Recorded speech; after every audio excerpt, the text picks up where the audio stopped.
நாடகம் ஒன்றிற்கான நுழைவுச்சீட்டு ரூபாய் 150, ரூபாய் 200 என்ற விலையில் எல்லாமாக 500 டிக்கெட்டுகள் விற்பனையாகின. அப்ப 150 ரூபாய் டிக்கெட்டும் 200 ரூபாய் டிக்கெட்டும் மொத்தமா 500 டிக்கெட் விற்பனை செய்யப்பட்டிருக்குது. ரூபாய் 200 மூலம் கிடைத்த வருமானம்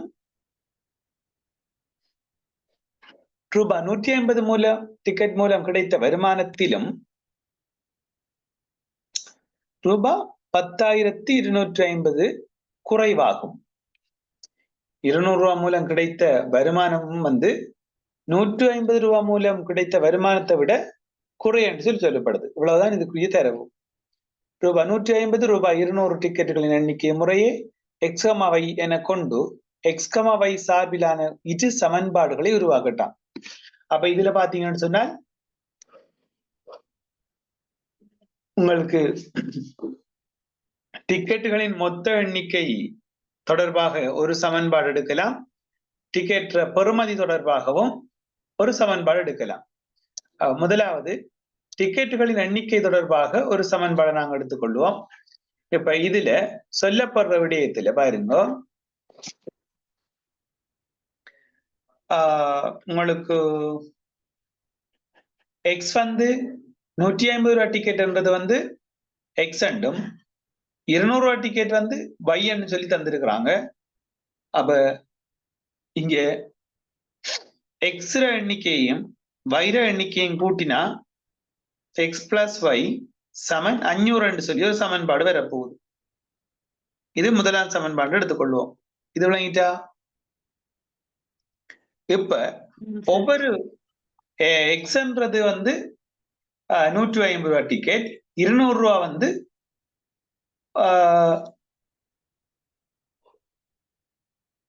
ஒய் எண்ணிக்கையான டிக்கெட். அப்ப 150 தர எக்ஸ் 150 எக்ஸ் வரப்போகுது. அதே நேரத்துல 200 y என்று வரப்போகுது. இப்ப அதுல சொல்லப்படுற விஷயம் என்னென்றால், ரூபாய் 200 மூலம் கிடைத்த வருமானம் ரூபாய் 150 டிக்கெட் மூலம் கிடைத்த வருமானத்திலும் ரூபாய் 10,250 குறைவாகும். அப்ப எதன் மூலம் கூடிய வருமானம் கிடைச்சிருக்கிறோம் சொல்லுங்க பாப்போம். அதான் இங்க இருக்கிற கிளியரா விளங்கி எடுக்கும். இது கிளியரா விளங்கலன்னு சொன்னா அங்க கேள்வி கொஞ்சம் சிக்கல் பட்டுச்சுப்போம். இது கிளியரா 1க்கு 2 தரம் வாசிக்கணும். ரூபாய் 150 ரூபாய் டிக்கெட் 150 ரூபாய் டிக்கெட்டை விற்று பெற்ற வருமானம் தான் கூட. அப்ப 150 ரூபாய் டிக்கெட் மூலம் பெற்ற வருமானம் எப்படி கூடன்னு சொன்னால், இந்த 200 ரூபாய் டிக்கெட் விற்ற பணத்தை விட இது 10,250 ரூபாய் கூட. 10,250 ரூபாய், அதாவது 200 ரூபாய் டிக்கெட் வித்த காசோட 10,250 ரூபாய் கூட்டினா 150 ரூபாய் மூலம் விற்று பெற்ற பணம் கிடைக்கும். அப்ப நாங்கள் ஒரு 150 எக்ஸ் 200 y சமன் 10,250 சொல்லி நாங்க இரண்டாவது சமன்பாடு உருவாக்கலாம். இது விளங்கிட்டா? ஓகே. இப்ப இதுல இருக்கிற சமன்பாடுகளை நாங்க தீர்க்கணும். இப்ப முதலாவது சமன்பாட்டையும் இரண்டாவது சமன்பாட்டையும் பாருங்க. ஒரு தானத்தை சமப்படுத்தி எடுத்தோம்னு சொன்னா சரி. முதலாவது சமன்பாடு நாங்கள் 200 பெருக்கிறது இலகுவா இருக்கும் உங்களுக்கு. அப்ப அல்லது 150 பெருக்கலாம், பிரச்சனை இல்லை. ஓகே. இப்ப இதுல 200 நாங்கள் பெருக்க போறோம், ஏன்னா வையை சமப்படுத்துறதுக்கு. அப்ப முதலாம் சமன்பாடு நான் 200 பெருக்கிறேன்.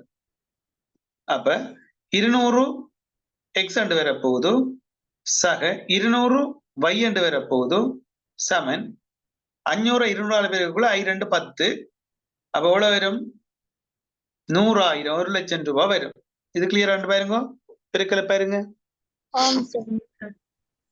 ஓகே.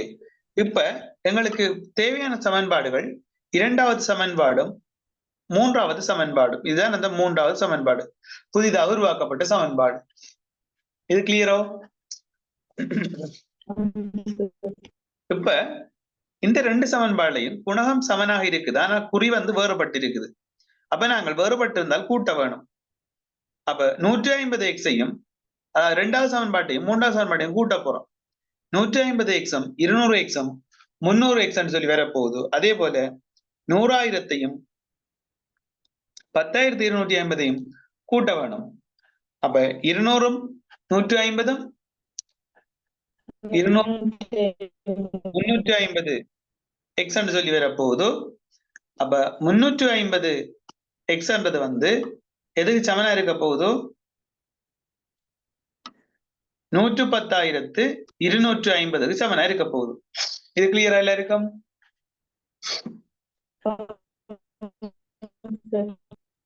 சரி. அப்ப நாங்கள் ரெண்டு பக்கமும் 350ஆல வகுக்கலாம். இத 350ஆல வகுத்தம் என்று சொன்னால் ரெண்டு பக்கம் 350ஆல வகுப்போம் எக்ஸ். அப்ப எக்ஸ் சமன் உங்களுக்கு 110,250 வகுத்தீங்கன்னு சொன்னால் எக்ஸ் சமன் உங்களுக்கு வரப்போற விடை 315 சொல்லி வரும். சுருக்கி எடுங்க. சரியா? ரெண்டு பக்கமும் வகுக்க வேணும் 350ஆல. எக்ஸால் எக்ஸ் வராது, 350ஆல. இது கிளியரா? அப்ப எக்ஸ் சமன் இப்ப இந்த எக்ஸ் சமன் 315 ஒரு சமன்பாடுல பிரதிடுறது. எக்ஸ் சமன் 315 சமன்பாடு ஒன்றில் இட. ஓகே. அப்ப எக்ஸ் பிளஸ் ஒய் சமன் 500 சொல்லி தெரியும். எனவே எக்ஸ் வந்து 315 பிரதியிடுவோம். சக y சமன் 500. அவ y சமன் உங்களுக்கு எவ்வளவு வரப்போகுது? 285. இது விளங்கிட்டாப்லையே? கிளியரா?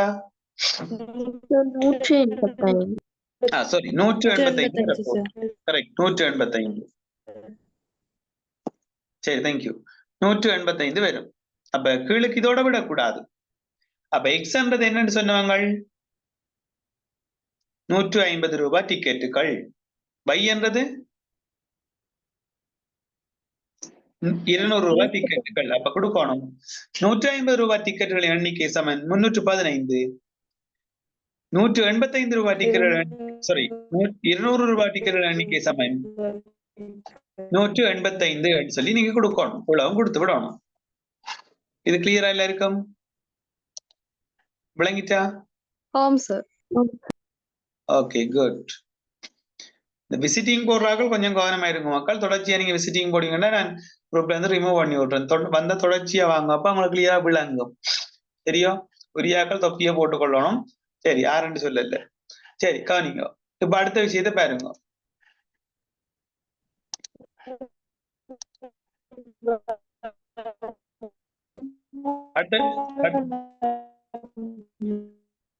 விளங்கலுமா? ஜதஸ்கா பி பார்ட் இருக்குன்னு சொல்றீங்க அப்படியா?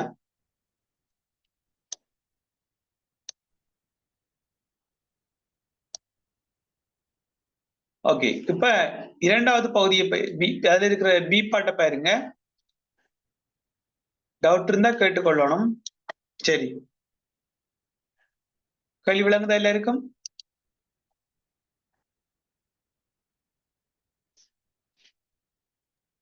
அதன் மூலம் கிடைத்த வருமானத்தையும் தனித்தனியா காண சொல்லிருக்கு சார். பாட்டு அதன் மூலம் கிடைத்த வருமானத்தையும் தனித்தனியா காண சொல்லி இருக்குது.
ஓகே, இதுக்கு விட எடுத்தீங்களா மக்கள்? ஆம் சார். ஓகே, விட என்ன வருது? இவ்வளவு விட வருது. எக்ஸ் சமன் 5.5 வருதா? ஆம் சார். 11/2. ஓகே, 11/2 வந்தா நம்ம என்ன செய்யணும்? அதை தசமத்துக்கு மாத்த. தசமத்துக்கு அல்லது கலப்புன்னா மாற்றி கொடுக்கணும். முறைமை இல்ல பின்னமா நாங்க எப்பவும் விட கொடுக்க கூடாது. சரியா? கலப்பு எண்ணா தான் விட கொடுக்கணும். அதுவும் எளிய வடிவத்துல கொடுக்கணும். சரி, இப்ப இதுல பாருங்க, 2 பிராக்கெட்ல x4 x4 இருக்குது. அப்ப x4 ஒரு கோவை, 2 என்றது ஒரு கோவை. அதாவது 2 காரணிகள் இருக்குது. x4 என்ற காரணியும் 2 என்ற காரணியும் இருக்கு. அப்ப 2க்கும் பொதுவான காரணியாக 2 பிராக்கெட்டுக்குள்ள x4 என்ற காரணி இருக்குது. அப்ப நாங்க 2 உறுப்புகளையும் பார்க்கக்குள்ள இங்க x4 மட்டும்தான் இருக்குது. அப்ப வேற தொகுதியை 2ஆல பெருக்க வேணும். அப்ப 2 தர 2 இடையில இருக்குது. அடுத்த பாருங்க, இவர்ல இருக்கிற காரணி பொமசி அதுதான். அப்ப அவருக்கு எதுவும் செய்யல, அவர் இருக்கிற ஆளை போட்டா சரி. சமன் 1. இப்ப 2 2 4 4 2 1 போனால் 3. இங்க 2 பிராக்கெட்டுக்குள்ள x4 இருக்க போகுது. சமன் 1. இப்ப நாங்கள் குறுக்கு பெருக்கம் செய்யலாம். இங்க இருக்கிற ஆளை கொண்டு இங்க போய் பெருக்குதா, 1ஆல பெருக்கினா அதே தான் வரப்போன்றது தெரியும் உங்களுக்கு. அப்ப 3 சமன் என்னண்டு வரப்போகுது? இப்ப 3 சமன் 2x 8 அடைப்பு நீக்கி வரணும். அப்படியோ 2 x4. அப்ப அடைப்பு நீக்கி விட்டோம் என்றால் 3 சமன் 2x 8 வரப்போகுது. இங்க கழிவற இங்கால கொண்டு வந்தோம்னா கூட்டுப்படும். அப்ப 2x சமன் 11 வரப்போகுது. அப்ப x சமன் 5.5 அல்லது 5.5. சரியா? மக்கள் x சமன் 5.5 அல்லது x சமன் 5.5 என்று சொல்லி நீங்க எழுதலாம். இறுதி விடைக்கு ஒரு புள்ளி இருக்கும் என்ற எப்பவும் ஞாபகம் வச்சுக்கொள்ளணும். நான் அடிக்கடி சொல்றது.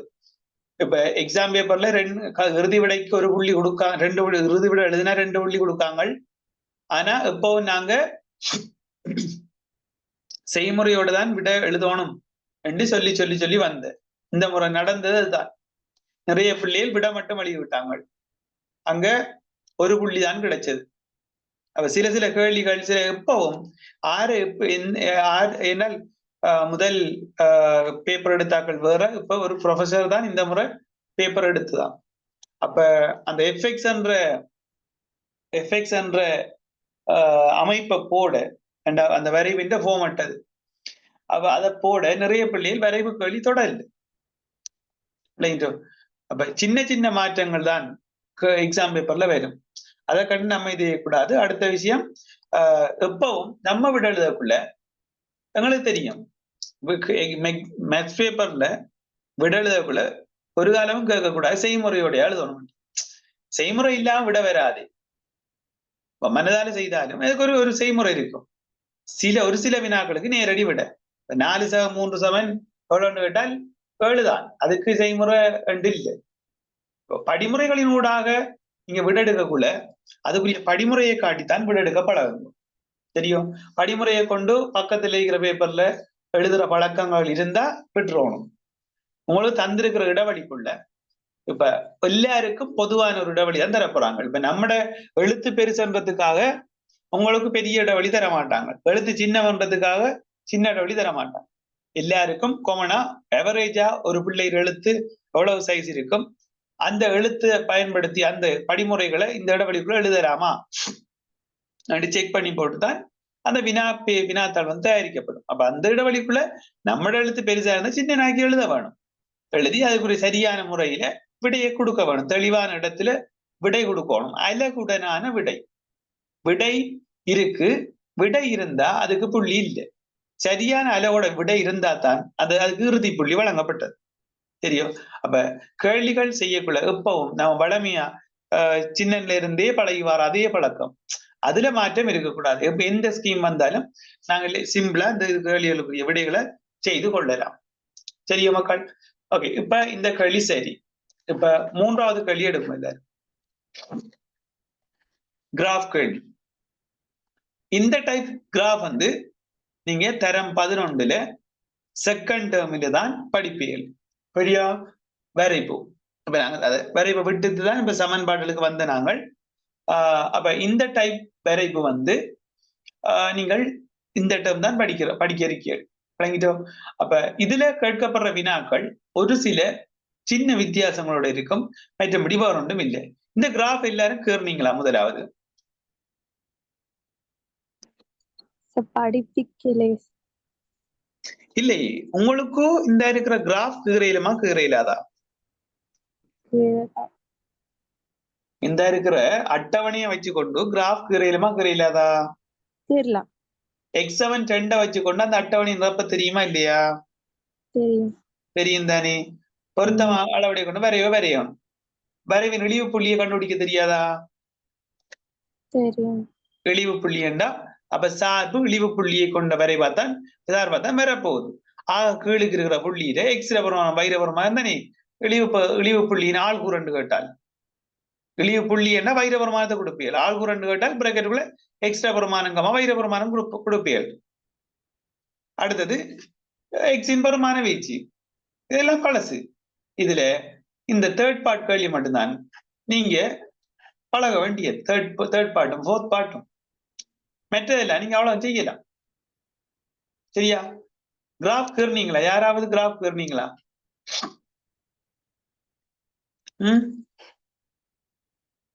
ஒருவரும் கேரல.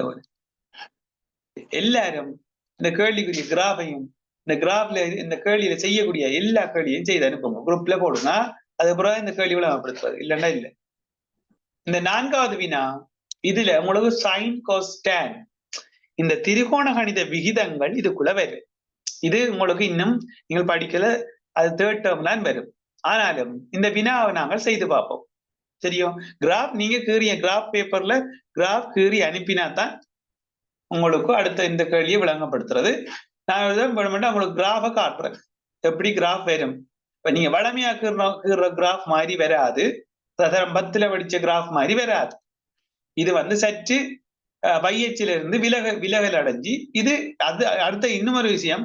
இந்த கிராஃப் வந்து சரியா சமச்சீரா அங்காலை மிஞ்சாலையும் சமனா வராது. ஒரு புள்ளியோட முடிஞ்ச ஒரு கொழுக்கியமாய் தான் வரும் இந்த கிராஃப். நான் சொல்றது விளங்குதா உங்களுக்கு?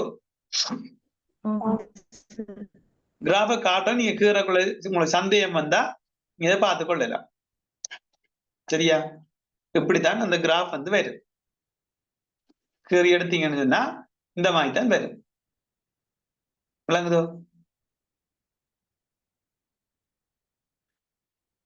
ஆறுல வெட்டுவார் இங்க வையச்சில, அப்புறம் இங்க போய் இந்த மாதிரி வெட்டுப்படும். வெட்டிப்படத்தோட நிக்குது அந்த கிராஃப் வந்து இப்படி இந்த இதோட நிக்குது. விளங்குதா? நீங்கள் இந்த கிராஃபை வந்து கீறி எனக்கு அனுப்புங்க. அதுக்கப்புறம் இந்த கேள்வியை நான் விளங்கப்படுத்துறேன். இல்லைன்னா பிரியோசனம் இல்லை. கிராஃப் இல்லாம விளங்கப்படுத்தி வேலை இல்லை. கேறுங்க. கிராஃப் கீறதுக்கு அதுல ஒண்ணும் இல்லை. அட்டவணையை பார்த்து புள்ளியை வச்சு கீறதுக்கு படிப்பிக்க செகண்டா படிப்பிக்கிறது. அது நீங்கள் செய்யணும். அதுல இருக்கிற பகுதி 2 இந்த கடைசியா இருக்கிற 2 பகுதி கேள்வியும் தான் நீங்க தரம் 11 வச்சு செய்ய வேண்டியது. அதையும் ட்ரை பண்ணா செய்யலாம். இல்லன்னு இல்ல, ட்ரை பண்ணா செய்யலாம். அதுக்குரிய ட்ரிக்கை வந்து சொல்லி தருவேன்னா மற்ற அதுக்கு முதல் இருக்கிற அவனே எல்லா கேள்விகளுக்குரிய விடைகளும் கிராஃபும் வரணும். அவளை செய்யுங்க. சரி, பேப்பரை செய்து கொஞ்சம் பழகினோம்னு சொன்னா பெரிய விஷயம் இல்லை. சரியோ? இவ்வளவுதான். இந்த இவ்வளவு டைப் கேள்வியும் தான் வாரது. அவளையும் நாங்கள் பழகினோம்னா சரி, சிலவசம் மெல்ல மெல்ல மெல்ல நாங்கள் நகர்த்தி கொண்டு போவோம். சரி, இப்ப 4வது வினா பாருங்க. ஏனும் துறைமுகத்தில் இருந்து 0.27 பாகை திசைகோள். ஏன் 0.27 பாகை என்று போட்டிருக்கிறாங்க? என்ன விளக்கம்? ஏன் 27 பாகை என்று போடலாம் தானே? ஏன் 0.27 சொல்லி போட்டிருக்காங்க? 3 இலக்கத்துல கட்டாயம். Very good. திசைகோள் அப்போ 3 இலக்கத்துல திசைகோளின் பெருமன் அது எத்தனை பாகை என்பது 3 இலக்கத்துல குறிக்கப்பட வேணும். திசைகோள் 30 கிலோமீட்டர் கடல் தூரம் பயணித்த கப்பல் புள்ளி B-ஐ அடைந்தது. ஓகே, அப்ப படம் தந்திருக்காங்க. பெரும்படி படம் ஒன்று. சில சந்தர்ப்பத்தில் இந்த பெரும்படி படம் தர மாட்டாங்க. தந்திருக்கிற தரவை வச்சுக்கொண்டு நாங்க தான் பெரும்படி பணம் கீறணும். சரி, ஏனும் துறைமுகத்தில் இருந்து 0.27 பாகை திசைக்கோள் 30 கிலோமீட்டர் கடல் தூரம் பயணித்த கப்பல் புள்ளி P-ஐ அடைந்து காலநிலை சீரின்மை காரணமாக தனது திசை 125 பாகை திசைக்கோளில் மாற்றி 20 கிலோமீட்டர் தூரம் பயணித்து துறைமுகம் C-ஐ அடைந்தது. மேலே தரப்பட்ட தரவுகளை உருவில் குறிக்க சொல்லி தந்திருக்கிறார்கள். இதுல நீங்க குறிக்க வேண்டிய தரவுகள் இங்க தரப்பட்ட தூரங்கள் குறிக்கணும். திசைகோள் என்ற பெருமனை வச்சுக்கொண்டு ஏனைய பகுதிகள கோணங்களை நீங்க குறிச்சு கொள்ளணும். இப்ப இதுதான் அந்த படம். இந்த படத்துல நீங்க குறிக்க வேண்டிய தரவுகள். சரி, இதுல B-யிலிருந்து திசைகோள் 120 எத்தனை பாகை காணல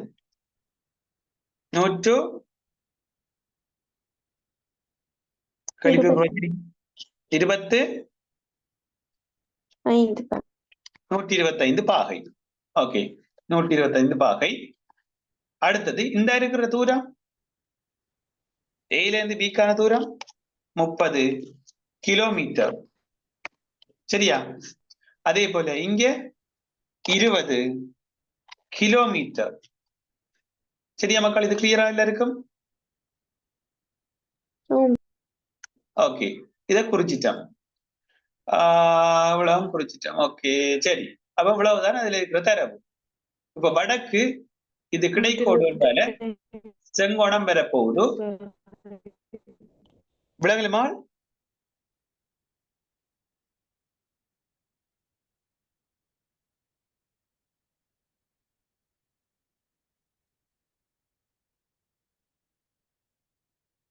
சரி, இப்ப இதை வச்சுக்கொண்டு இங்க நிலைக்குத்துக்கோடு இது கிடைக்கோடு. இதை வச்சுக்கொண்டு நாங்கள் துறைமுகம் A-யிலிருந்து C-க்கான கிட்டிய தூரத்தை காண்க. A-யிலிருந்து C-க்கான கிட்டிய தூரத்தை காண்க. சரியா? சரி, இப்ப கிட்டிய தூரம் கண்டுபிடிக்கிறதுக்கு இதுல கவனிச்சு கொள்ளணும். படிவா இங்க செங்கோண முக்கோணி இருக்கின்றத விளங்கிக் கொள்ளுங்க. தந்திருக்கிற தரவுகள்ல அது குறிப்பிடப்படி தரப்பட்ட படத்துல இதை நாங்கள் எடுத்துக்கொள்ளலாம். செங்கோண முக்கோணிகள் ரெண்டும். அப்ப திரிகோண கணித விகிதம் பயன்படுத்துறது செங்கோண முக்கோணிகளுக்கு தான். அப்ப இது 27 பாகைன்னு சொன்னா இந்த கோணம் எவ்வளவுன்னு சொல்லுங்க. 63 பாகை. ஓகே, இப்ப எங்களுக்கு கண்டுபிடிக்க வேண்டியது இந்த AX பெருமானமும் XC இந்த பெருமானம் தான் கண்டுபிடிக்கணும். ஏன்னால் A-ல இருந்து C-க்கு இடைப்பட்ட தூரத்தை தான் கேட்டிருக்காங்க. சரியானி மக்கள்? இது கிளியரா? இது 125 பாகண்டா, இது எவ்வளவு? 55 பாகை. குட், 55 பாகை. சரி, இப்ப உங்களுக்கு திரிகோண கணித விகிதம் ஏற்கனவே நான் உங்களுக்கு சொல்லி தந்திருக்கிறேன். இருந்தும் ஒரு தரம் ஞாபகப்படுத்தி கிளியர் ஆக்கி வரேன். இப்ப இதை சொல்லி தந்தால் திரும்ப அங்க போய் நாங்கள் படிக்க மாட்டோம். சரியோ? இது தொடர்பாக கேள்விகள் வந்தா இது செய்ய தெரியணும். சரி, இப்ப படத்துல திரிகோண கணித விகிதம் என்று போட்டுட்டு இந்த படத்துக்கு குறிக்கொள்ளுங்க. இப்ப சிலபஸ் வரும் வரையும் நாங்கள் வெயிட் பண்ணி நிக்கிறது இல்லை. பேப்பர் செய்து கொண்டு போக்குள்ள அதுக்குரிய தியரிய கிளியரா சொல்லி தருவேன். அதை நீங்க கிளியரா நோட் பண்ணி படிச்சு கொள்ளணும். அதே போல கேள்விகளை பாஸ் பேப்பர்ல எடுத்து செய்து கொள்ளணும். விளங்காத வினாக்களை கேட்டு கிளியர் பண்ணி கொள்ளணும். இப்ப இது ஒரு செங்கோண முக்கோணி. இந்த செங்கோண முக்கோணியின் பகுதிகள் உங்களுக்கு தெரியணும். அது என்ன பகுதின்னு சொன்னா, செங்கோணத்தை ஆக்கும் பக்கங்கள் இது, அடுத்தது செங்கோணம் இது, செம்பக்கம் இது, கருதப்படும் கோணத்தின் அடிப்படையில அயற்பக்கம் எதிர்ப்பக்கம், இது ரெண்டும் நீங்கள் தெளிவாக விளங்கிக் கொள்ளணும். ABC என்ற பெயரை போட்டுக்கொள்வோம். இங்க செங்கோணம் போட்டு இருக்குது. இதுல நான் கருதப்படும் கோணமாக இன்னும் இருக்கிற கோணத்தை நான் செலக்ட் பண்றேன். தீட்டான்னு போட்டுக்கொள்றேன். தீட்டா, அல்பா, கேமா அல்ல ஒரு பெருமானத்தை போட்டுக்கொள்ளலாம். இப்ப செங்கோண முக்கோணி ஒன்றுல செங்கோணத்துக்கு எதிரே இருக்கிற இந்த பக்கம், அதாவது பிசி, செங்கோணத்துக்கு எதிரே இருக்கிற இந்த பக்கம் செம்பக்கம் என்று சொல்லுவோம். செம்பக்கம், என்னோட சேர்ந்து நோட் பண்ணுங்க, செம்பக்கம் என்று சொல்லுவோம். ஓகே, குயிக்கா நோட் பண்ணுங்க. செங்கோணத்துக்கு எதிரே இருக்கிற பக்கம் செம்பக்கம் என்று சொல்லுவோம். அடுத்த கிளாஸுக்கு முதல் கிராஃப் பேப்பர்ல உங்களோட கிராஃப் தெரியக்கூடிய ஆன்சரும் இருக்கணும். கடைசி ரெண்டுக்கு விட எழுதாட்டி பிரச்சனை இல்லை, அதை நான் விளங்கப்படுத்துறேன் உங்களுக்கு. மற்ற வினாக்களுக்கு ட்ரை பண்ணி விட்டு எழுதுங்க, அது பிள்ளைண்டா பரவாயில்ல. உங்களுக்கு எது விளங்குதோ, எப்படி விளங்குதோ, என்ன ஐடியா இருக்குதோ அதை வச்சுக்கொண்டு உங்களை விடைய எழுதுங்க. விட எழுதணும் முதலாவது, சரியா பிள்ளையோ விட கிளியரா எழுதணும். செம்பக்கம். ஓகே, இப்ப இதுல கருதப்படும் கோணம் எது பிள்ளைகள்? கருதப்படும் கோணம் எது? எது கருதப்படும் கோணம்? இந்த இருக்கிற டீச்சாவத்தை நாங்கள் கருதப்படும் கோணமா எடுக்கிறோம். இவரை வச்சுக்கொண்டுதான் நாங்க அயற்பக்கம் எது எதிர்பக்கம் எதுன்னு சொல்லி கண்டுபிடிக்க போறோம். இந்த டீட்டாவுக்கு எதிரே இருக்கிற பக்கத்தை நாங்கள் சொல்லுவோம் டீட்டாவுக்கு எதிரே இருக்கிற பக்கம். இந்த கோணம் இருக்கு தானே, இந்த கோணத்துக்கு எதிரே இருக்கிற இந்த ஏசி என்ற பக்கம் எதிர்பக்கம் என்று சொல்லுவோம். எதிர்பக்கம், தெரியும்? டீட்டாவுக்கு எதிரே இருக்கிற பக்கம் எதிர்பக்கம் என்று சொல்லுவோம், எதிர்பக்கம். அதே போல டீட்டாவுக்கு பக்கத்துல இருக்கிற பக்கம், அதாவது ஏபிஏ அயற்பக்கம் என்று சொல்லுவோம்.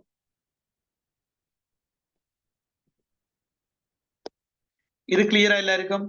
எதிர்பக்கம் கண்டுபிடிக்கிற, செம்பக்கம் கண்டுபிடிக்கிறது, அயற்பக்கம் கண்டுபிடிக்கிற விதம் விளங்கிட்டா எல்லாருக்கும்? ஓகே, இப்ப நான் மாறி கேட்க போறேன். இப்ப குறியால் பதில் சொல்லணும். இப்ப கருதப்படும் கோணமாக நான் எடுத்துக்கொள்றேன், கருதப்படும் கோணமாக நான் எடுத்துக்கொள்ளும் கோணம், இதுல ஆல்பா என்ற கோணத்தை எடுத்துக்கொள்றேன். இதுதான் அந்த கோணம். அதுக்கு நான் இந்த கோணத்துக்கு சும்மா தெரியாக்கணியம் போட்டுக்கிறேன், XYZ மாதிரி ஆல்பா கண்டு போட்டுருக்கிறேன். சரி, ஆல்பா கோணத்தை கருத்துல கொண்டு கருதப்படும் கோணமாக கொண்டால் செம்பக்கம் இது.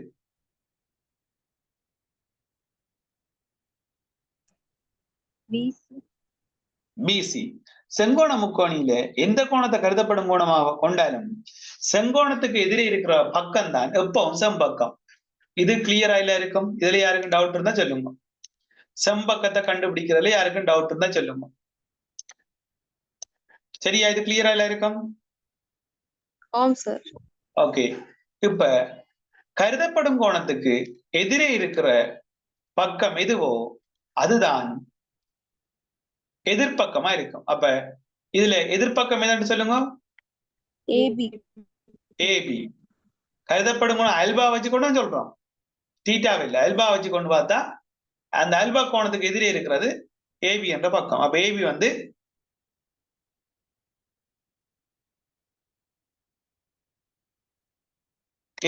என்ன? எதிர்பக்கம். அதே போல இந்த அல்பாவுக்கு பக்கத்துல இருக்கிற கோணம் என்ன கோணமா இருக்கும்? சாரி, என்ன பக்கமா இருக்கும்? அயற்பக்கமா இருக்கும். இது கிளியரா இல்ல இருக்கும்? ஓகே, இப்ப நீங்கள் கீழுக்கு என்ன செய்ய போறீங்கன்னு சொன்னா இன்னொரு அட்டவணை போட்டுக்கொள்ளுங்க. அட்டவணை போட அடிக்கும் பரவாயில்ல, சிம்பிளா நோட் பண்ணிக்கொள்ளுங்க. எப்படி என்று சொன்னால் 3ஆ பிரிச்சு கொள்ளுங்க, 4ஆ பிரிச்சு கொள்ளுங்க.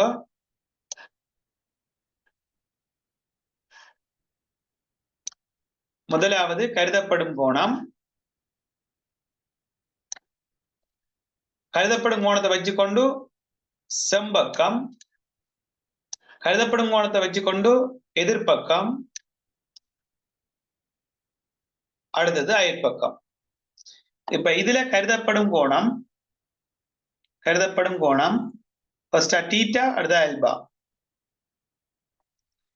இதுல செம்பக்கம், இதுல எதிர்பக்கம், இதுல அயற்பக்கம். ஓகே, கருதப்படும் கோணம் டீட்டா வச்சுக்கொண்டு செம்பக்கம் இது. ஓகே, செம்பக்கம் சொல்லுங்க. டீட்டா வச்சுக்கொண்டு உங்க படத்தை கொப்பிட்ட படம் இருக்கு தானே, பாருங்க. பிசி தீட்டா வச்சு கொண்டு பார்த்தால் பிசி செம்பக்கம் பிசி. அது எப்படி பார்த்தாலும் பிசி தான் வரும். என்ன செங்கோணத்துக்கு எதிரே இருக்கிற பக்கம்ன்றதால ரெண்டுக்கும்.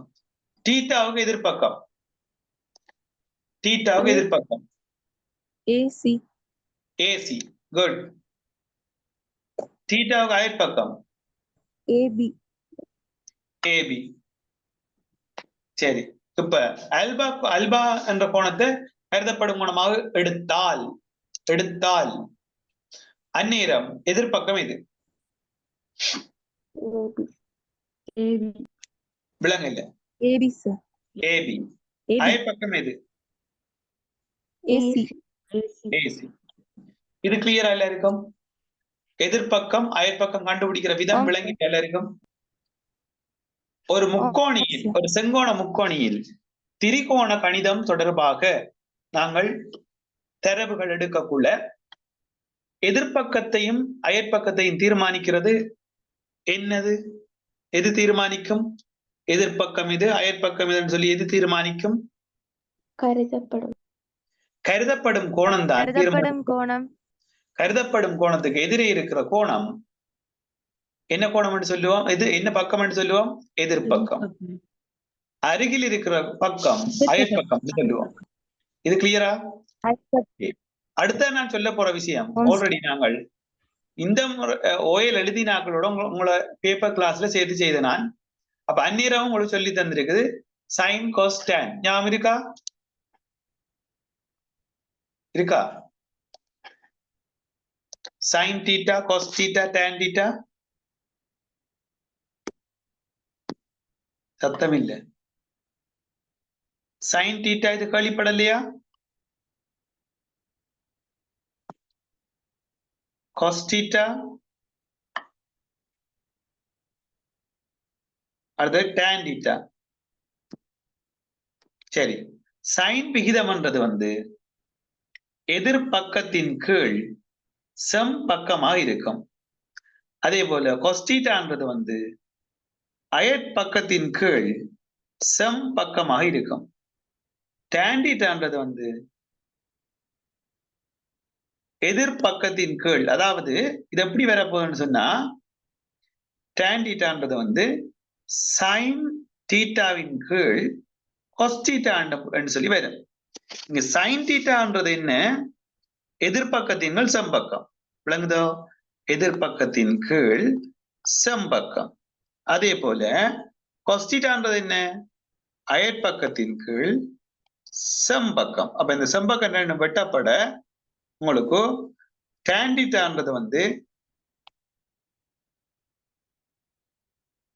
எதிர்பக்கத்தின் கீழ் அயற்பக்கம் வரப்போகுது. இது விளங்கிட்டு நிறுவினது சரியா?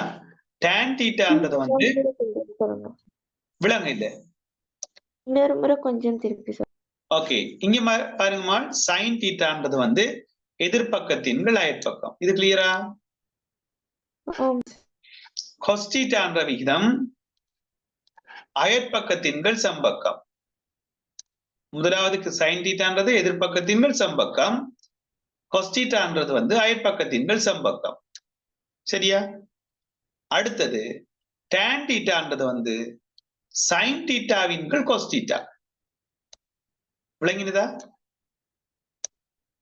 sin thetaவுக்கும் cos thetaவுக்கும் இடையிலான விகிதம் தான் tan thetaன்னு சொல்லி சொல்லுவோம்.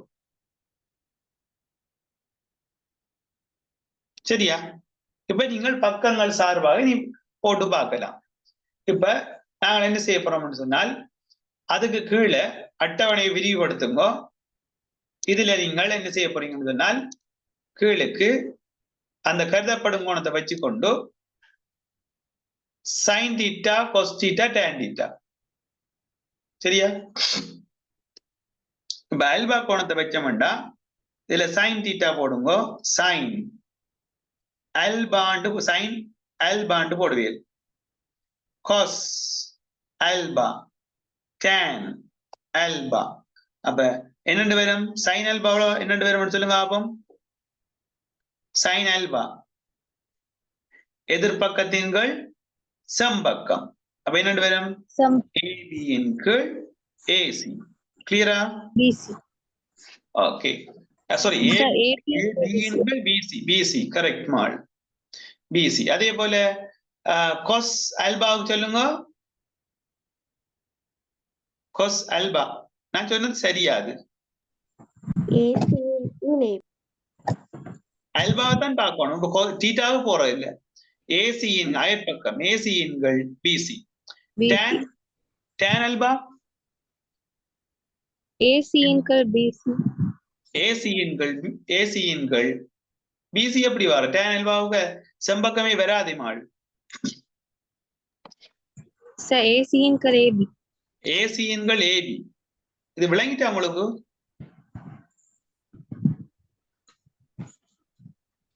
ஆம் சார் விளங்கிட்டா? அப்ப இப்ப தீட்டா வச்சு கொண்டு எழுதுங்க பாப்போம். தீட்டாவுக்கு சொல்லுங்க. தீட்டா வச்சு கொண்டு சொல்லுங்க. சைன் தீட்டா சமன்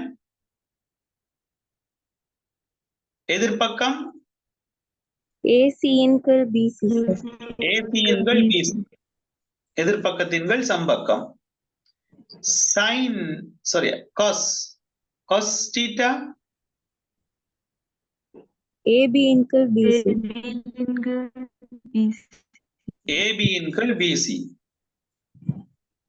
டேன் தீட்டான்றது வந்து ஏபியின்கள் ஏசி இப்ப இவரை பிரிக்க குழஞ்சு பாருங்க, எழுதி காட்டுறேன் பாருங்க.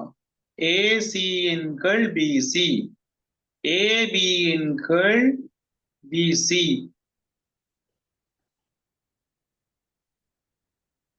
சரி இப்ப இந்த பிசியும் பிசியும் வெட்டுப்பட ஏசியின்கள் ஏபி என்று வரும்.